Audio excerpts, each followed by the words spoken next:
Assalamu alaikum warahmatullahi wabarakatuh, ndugu yangu Muislam na mpenzi katika imani, kokote pale ulipo juu ya mgongo wa ardhi, amani ya Allah subhanahu wa ta'ala iwe juu yako na rehma zake na baraka zake.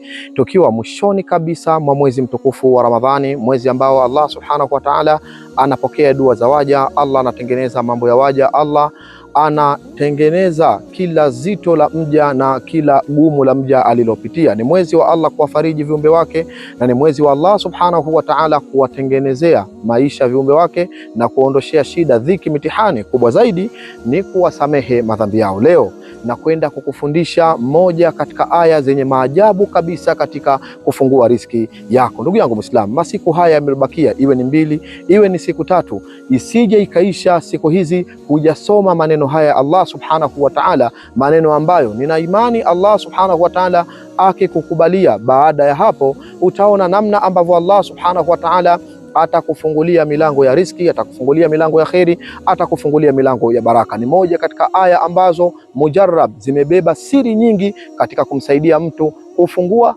hususan milango yake ya riziki. Kama una ugumu wa riziki, basi biidhnillahil karim kuwa sambamba na mimi ni kufundishe haya maneno. Ukiyasema maneno ya Allah subhanahu wa ta'ala, la shaka fihi, unakwenda kuvunja kufuli zilizofungwa katika milango yako ya riziki. Aya hii ina uwezo wa kwenda kuvunja kila aina ya fundo lililofungwa kwa wale waliorogwa kutia ugumu maisha yao. Ikiwa maisha yako yamepigwa kufuli, ndugu yangu, aya ya kukufungua kutoka katika dhiki hiyo na kifungo hicho uende katika faraja ni hii aya ninayokufundisha sasa hivi. Aya inasemaje? Ma yaftahillahu linnasi min rahmatin fala mumsika laha, ma yaftahillahu linnasi min rahmatin fala mumsika laha. Aya hii ndugu yangu mpenzi wangu, isije ikaisha mwezi huu wa Ramadhani hujaisoma. Tokea leo mpaka Ramadhani kuisha na masiku yajayo insha Allahul Karim, endelea kushikamana na aya hii, kwa sababu baada ya kuwa Allah subhanahu wa ta'ala umefunga, amekusamehe madhambi yako,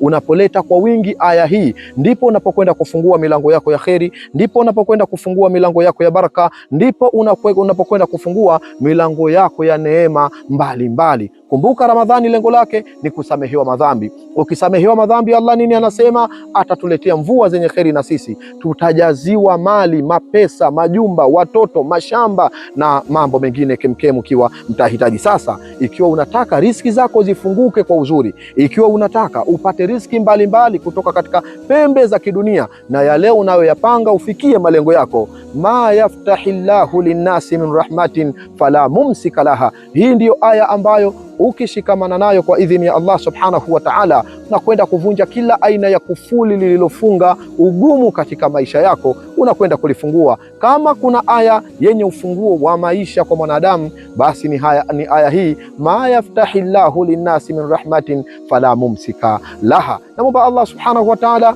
ikiwa wewe ndugu yangu utaitumia aya hii, ikiwa utaisoma aya hii kwa idadi yoyote ile atakayokuwezesha Allah subhanahu wa ta'ala, Mwenyezi Mungu akayafungue maisha yako, Mwenyezi Mungu akakuondoshee madhiki yako, Mwenyezi Mungu akakuondoshee mitihani yako, Mwenyezi Mungu akakuondoshee mabalaa yako, na akuondoshee kila zito na gumu linalo kusibu katika maisha yako. Shukran lakum wa jazakumullah khair. Salamullahi alaikum wa rahmatullahi wa barakatuh.